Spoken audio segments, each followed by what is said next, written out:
the first James Bond movie. I need another 1,000. I admire your courage, Miss... Trench. Sylvia Trench. I admire your luck, Mr... Bond. James Bond. Mr. Bond, I suppose you wouldn't care to, raise the limit? I have no objections. C'est pas possible, madame, c'est illégal, monsieur. No. C'est suivi, monsieur.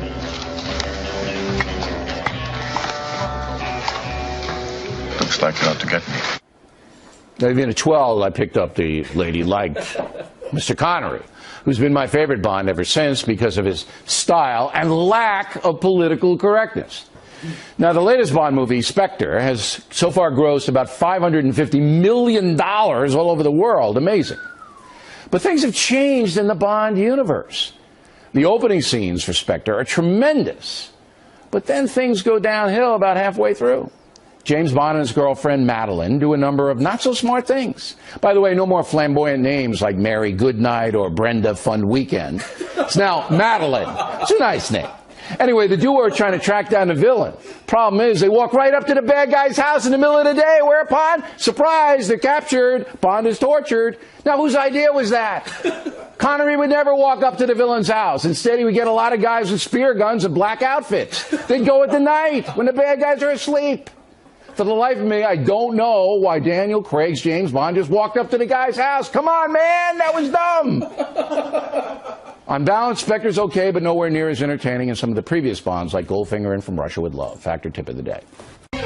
Thanks for staying with us. I'm Bill O'Reilly in the Miller Time segment tonight. Let's get right to the stage of Southern California. He's here in New York City this evening. I had to get in because that is the best tie knot I've ever seen. Thank you. I wanted to see it we spend a lot of time on that. Keep the thumb way up there. Way right? up there. Thumb is going. Okay, now, President Obama's press conference from Turkey after the attack.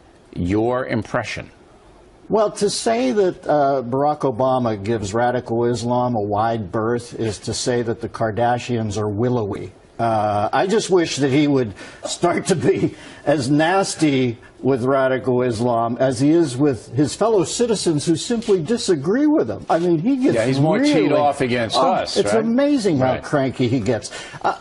The only group that had some sort of religious ties that I've seen get flattened over the last few years was the Tea Party. You don't even hear about them anymore. Nobody's going to go out in public and say the Little Sisters of the Poor. Yeah, they got rolled for a while, but they finally stood up. Right. But the Tea Party absolutely got flattened. He won't jump to conclusions. All I asked you, President Obama, if you're watching, and I know you watch The Factor, why don't you jump to conclusions with radical Islam like you do with, say, the Boston police force? Can you do that? You know, the thing that disturbs me the most is that he doesn't even cover his own butt. You know, most of these politicians, they're not honest and they don't do it the right thing, but they calculate, well, maybe I should just do like Hillary Clinton tomorrow is going to put forth an ISIS strategy. Okay, sure. Yeah. Because she wants to cover her butt in case they attack. You said it, not me. Obama's just out there with no coverage at all. The reason he won't say CYA is he thinks it's an ISIS splinter group, and he doesn't want to get them angry. Okay. Listen, I think it's fair to say at this point, you know, when people always let him off the hook when they say he was born somewhere else, or they think he's a Muslim. I'm not saying any of that, but it is entirely fair to say he has Islamic sympathies. I mean, I think that's to a large degree. Yeah, I mean, and he certainly doesn't want any part of the war on terror. Okay, in Massachusetts, which is, you know, a little kooky at times, there is a church, the Church of the Flying Spaghetti. I'm not kidding, and I'm sure they'll get a deduction. All right, now a woman in that church, Lindsay Miller, calls herself a Pastafarian, and she has this photograph on her driver's license, Miller. Well, she's a colander girl because she's not a calendar girl. I can tell you that. Maybe a little too much pasta. Can I tell you that whatever sort of brain risotto is in that doltish gourd of hers is way overcooked, all right? Way overcooked. But the authorities in Massachusetts allowed her, you know, just to anarchy. That's what this is. This is why it is going to be anarchy. Bill, you know the only way that they'll ever shut down Syrian immigration here is if the illegal Mexicans start protesting. At some point, if the illegal Mexicans say that there's too many illegal Syrians, this is how crazy the country's The illegal gone. Mexicans are going to feel they're in danger. Yes, and then we'll do something. What are you putting us in danger for? And that woman will be in Congress in the next 2 years. That's right. That She can silly run for thing on her Congress. head. All right, let's go to Williamstown, Kentucky. Yeah. All right, they're building Noah's Ark there. I don't know why, but we asked Miller to investigate, and the Ark is going up in Williamstown. Yeah. Now, there's a religious symbol that the left will wade in on. I guarantee you they will tic-tac that thing to death with building codes. They'll go way after that. They'll come at them with saying stuff like, oh, you can't build this. Why only 2 of each animal? Why can't we have an across-the-board welcoming of all animals? They will niggle these people to death over that Here are Ark. some facts about the Ark. It can hold up to 10,000 people and even more animals than that. And it is going to be in the Creation Museum. That's what they're doing. Yeah. And Well, if it it's rains, very realistic, Billy. They have dungo-vision in there, where when you check into the room, you get a little bit of a dung smell from down below. All right, and if it rains a lot, the people in Williamstown just come on over to the Ark. Hey, float up. You're right above the Brahma bull cage. Yeah. This is good. Here. Poor Noah, he's so misunderstood. And that movie didn't do him any good either. No, Russell they, Crowe, no. Didn't do Noah any good. If I would know it, it would have been a lot of lightning coming down on that one. Dennis Miller, everybody. Billy, good to see you, All big right. man. Quick reminder, just one Don't Be a Pinhead show. His tickets left, Phoenix, Arizona, at the Comerica. Friday, December 4th. Miller and I will see you there. Info on BillO'Reilly.com. Hi, I'm Bill O'Reilly. Thanks for watching us tonight. The terror madness continues, and that is the subject of this evening's Talking Points memo. Overnight, French authorities kill one suspected terrorist, perhaps the mastermind of the Paris attack, and another blew herself up. 8 others have been arrested, which could allow the French to gain many insights into ISIS. Next week, French President Hollande will come to Washington to try to convince a reluctant President Obama to step up ground activities against the ISIS terror group in Syria. As the world knows, Mr. Obama does not want to wage a full war against the jihad. He prefers half measures and rhetoric. There will be setbacks and there will be successes. The terrible events in Paris were obviously a terrible and sickening setback. Even as we grieve with our French friends, however, we can't lose sight that there has been progress being made. And what progress might that be, Mr. President? Over the last few weeks, a Russian airliner has been blown out of the sky by ISIS. Hundreds have been killed or wounded in Paris. An international soccer game has been postponed in Germany because of terror threats. And a massive migrant crisis continues to confound the world. So I ask again, what progress are we talking about here, Mr. President? The ISIS savages continue to hold the city of Raqqa, Syria, where they've established command and control. The terror group is said to be making $1 million a day selling stolen oil. ISIS savages are now embedded in dozens of countries, including here in the USA. Just today, Reuters is reporting that Honduran authorities are holding 5 Syrian nationals, all holding stolen Greek passports, who are heading to the USA. And believe me, they would have no trouble crossing the southern border. So any honest observer would have to conclude that progress against ISIS is scant or non-existent. President Obama's strategy has been to outsource the ground fight against ISIS inside Iraq to the Iranians, so they are gaining more power over Baghdad. American bombers have caused some damage to ISIS, but not enough to alter their terror activities. By backing away from the Syrian situation, President Obama has stimulated hundreds of thousands of desperate people to flood into other countries. He's also allowed the Russian villain Putin to bomb American allies inside Syria. Is this progress? Anyone? Talking Points well understands that millions of Americans don't even care about President Obama's performance. They like him. That's that. But there comes a point when a disaster has to be confronted. And right now, Americans' foreign policy is a disaster, which will have unintended consequences for we the people, perhaps lethal consequences. Finally, we can find few military, intelligence, or foreign policy experts who support President Obama's contention that progress is being made in the war on terror. Almost nobody believes that. And that's the memo.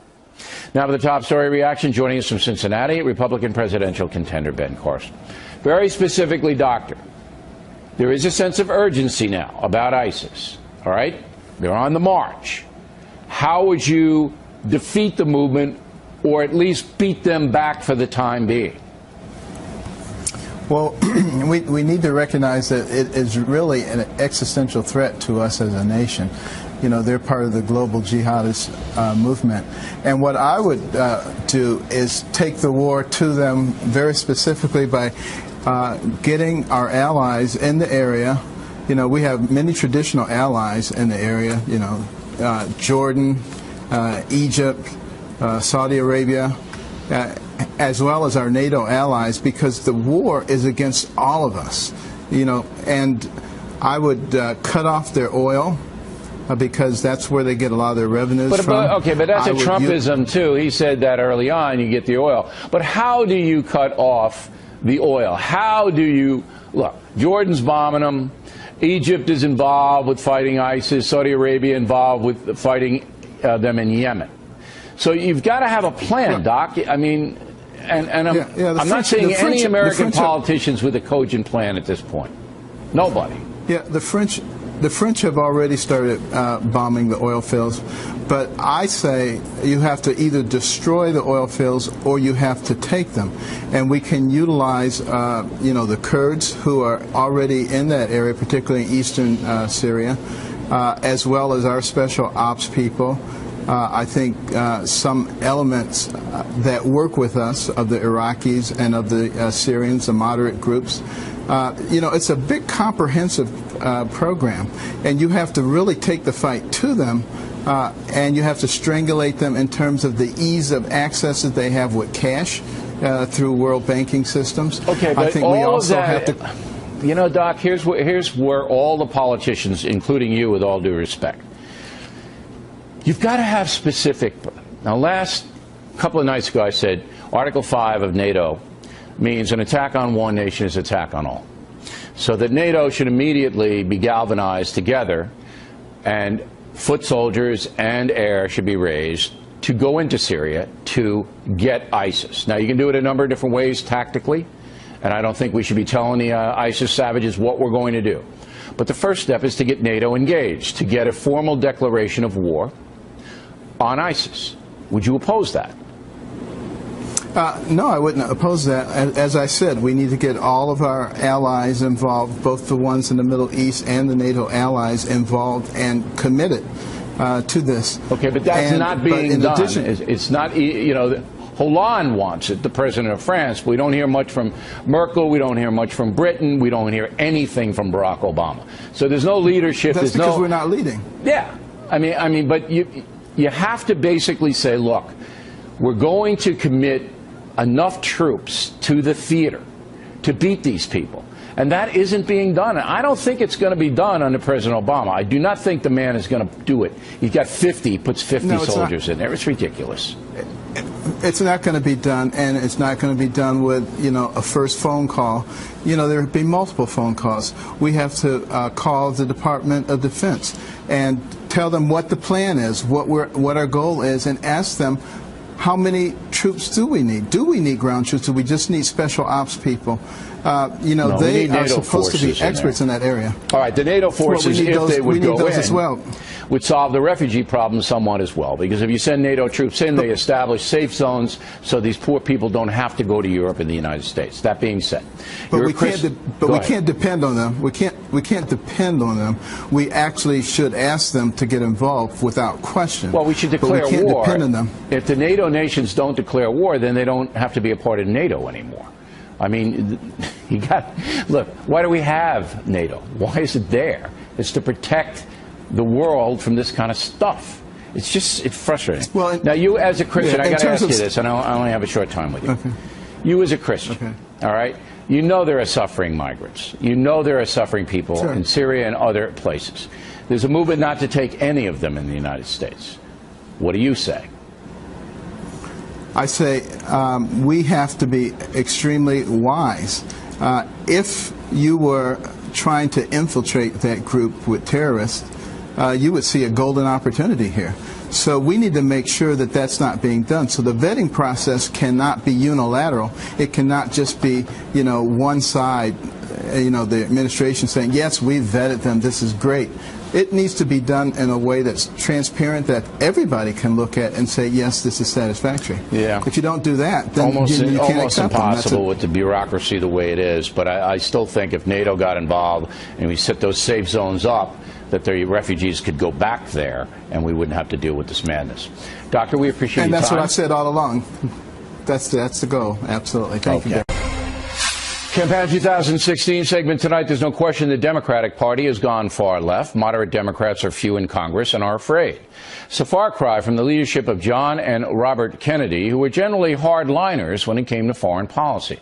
This coming Friday would be Robert Kennedy's 90th birthday. You'll remember he was assassinated in 1968 while running for president.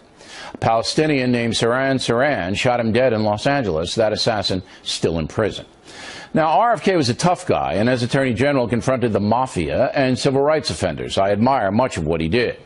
So the question for us is, what would the Kennedys think of today's Democratic Party? We put that question to RFK's daughter, Kerry Kennedy, the president of the RFK Center for Justice and Human Rights. I spoke with her yesterday. The ISIS threat itself. The Viet Cong were no direct threat to the United States when your father was running for president. It was a containment of communism. ISIS is a direct threat to the United States. And when Russia threatened the United States, your uncle and your father were very tough on Khrushchev. How do you think your father would have handled ISIS? You're right. They were very, very tough on Khrushchev, but they had a very healthy sense of skepticism with regard to the Pentagon and with regard to those who were calling for war. And as you remember, during the Cuban Missile Crisis, the Pentagon was saying we should bomb, we should bomb, we should bomb. Well, if we had done that at the time, we would have wiped out the entire city of Miami.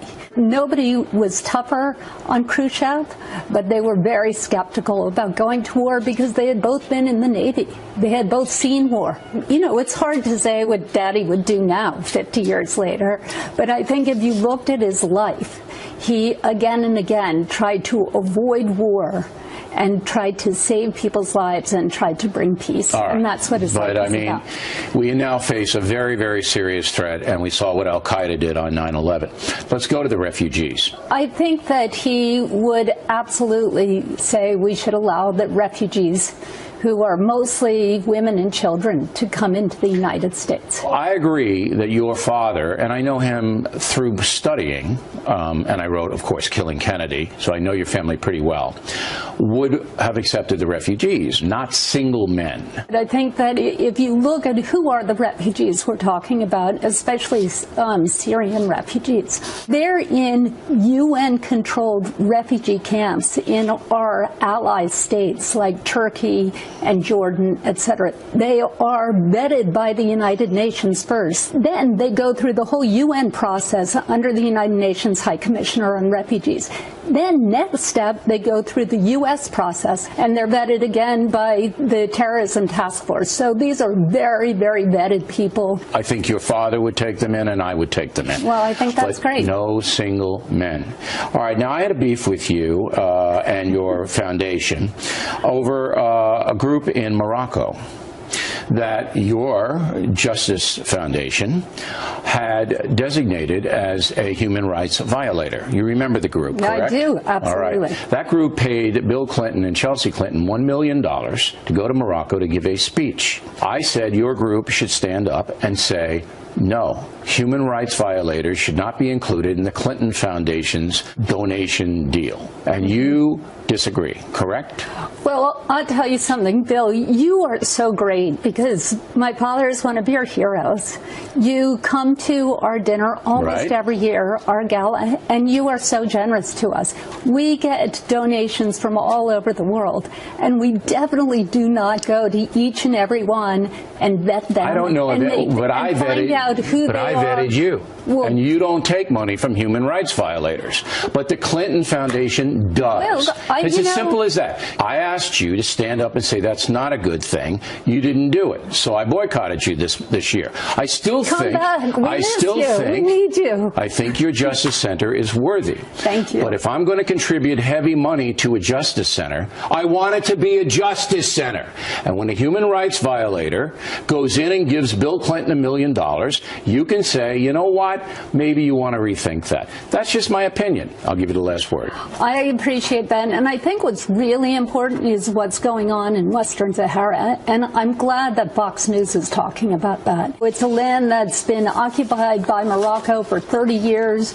It has massive human rights violations. Sure, the people are dirt poor. And that $1 million that mining company gave to Bill Clinton, you think how much good that could have done to those poor people in the Western Sahara that you're Absolutely, and I yes. wish they would spend it right there. We appreciate you coming in and taking the fire, and I admire your father.